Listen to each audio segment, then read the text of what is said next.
Nikuombe uchukue sekunde chache kusubscribe ili kupata ripoti zetu zote kali kila siku. Asante.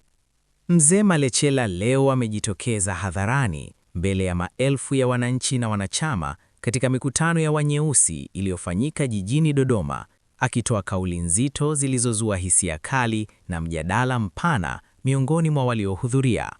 Hotuba yake imegusa kwa kina masuala ya kisiasa, kijamii na mustakabali wa uongozi wa taifa, huku akisisitiza umuhimu wa mshikamano, uwajibikaji na kusema ukweli bila woga.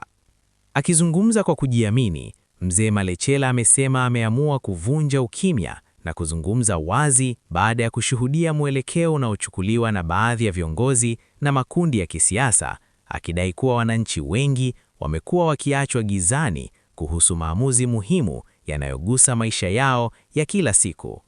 Ameeleza kuwa huu ni wakati wa viongozi kusimama imara na kuwajibika kwa kauli na matendo yao.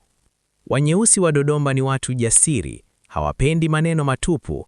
Leo nimeamua kufunguka kwa sababu ukweli lazima usemwe, hata kama unauma, alisema Mzee Malecela, huku akipokelewa na shangwe na vifijo kutoka kwa umati mkubwa.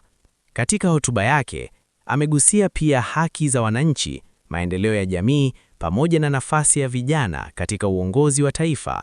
Ameonya vikali dhidi ya siasa za chuki na migawanyiko, akisisitiza kuwa maendeleo ya kweli hayawezi kupatikana bila umoja, kuheshimiana na kujali maslahi ya pamoja.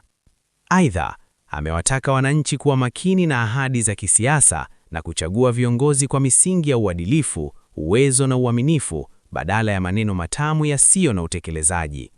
Mkutano huo umehudhuriwa na viongozi mbalimbali wa kisiasa, wazee wa jadi, vijana na wanawake, ambapo wengi wao wameeleza kuvutiwa na ujasiri wa Mzee Malecela kuzungumza wazi bila kuficha jambo lolote.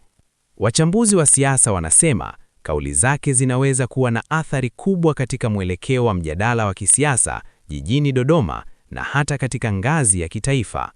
Kwa ujumla, mikutano ya Wanyeusi Dodoma leo imegeuka kuwa jukwaa la kauli nzito na ujumbe mzito kwa jamii, huku hotuba ya Mzee Malecela ikitafsiriwa na wengi kama ya kihistoria na yenye kuamsha fikra. Macho sasa yanaelekezwa kuona kama kauli hizi zitazaa mabadiliko ya kweli au zitabaki kuwa mjadala wa muda mfupi katika medani ya siasa za Tanzania.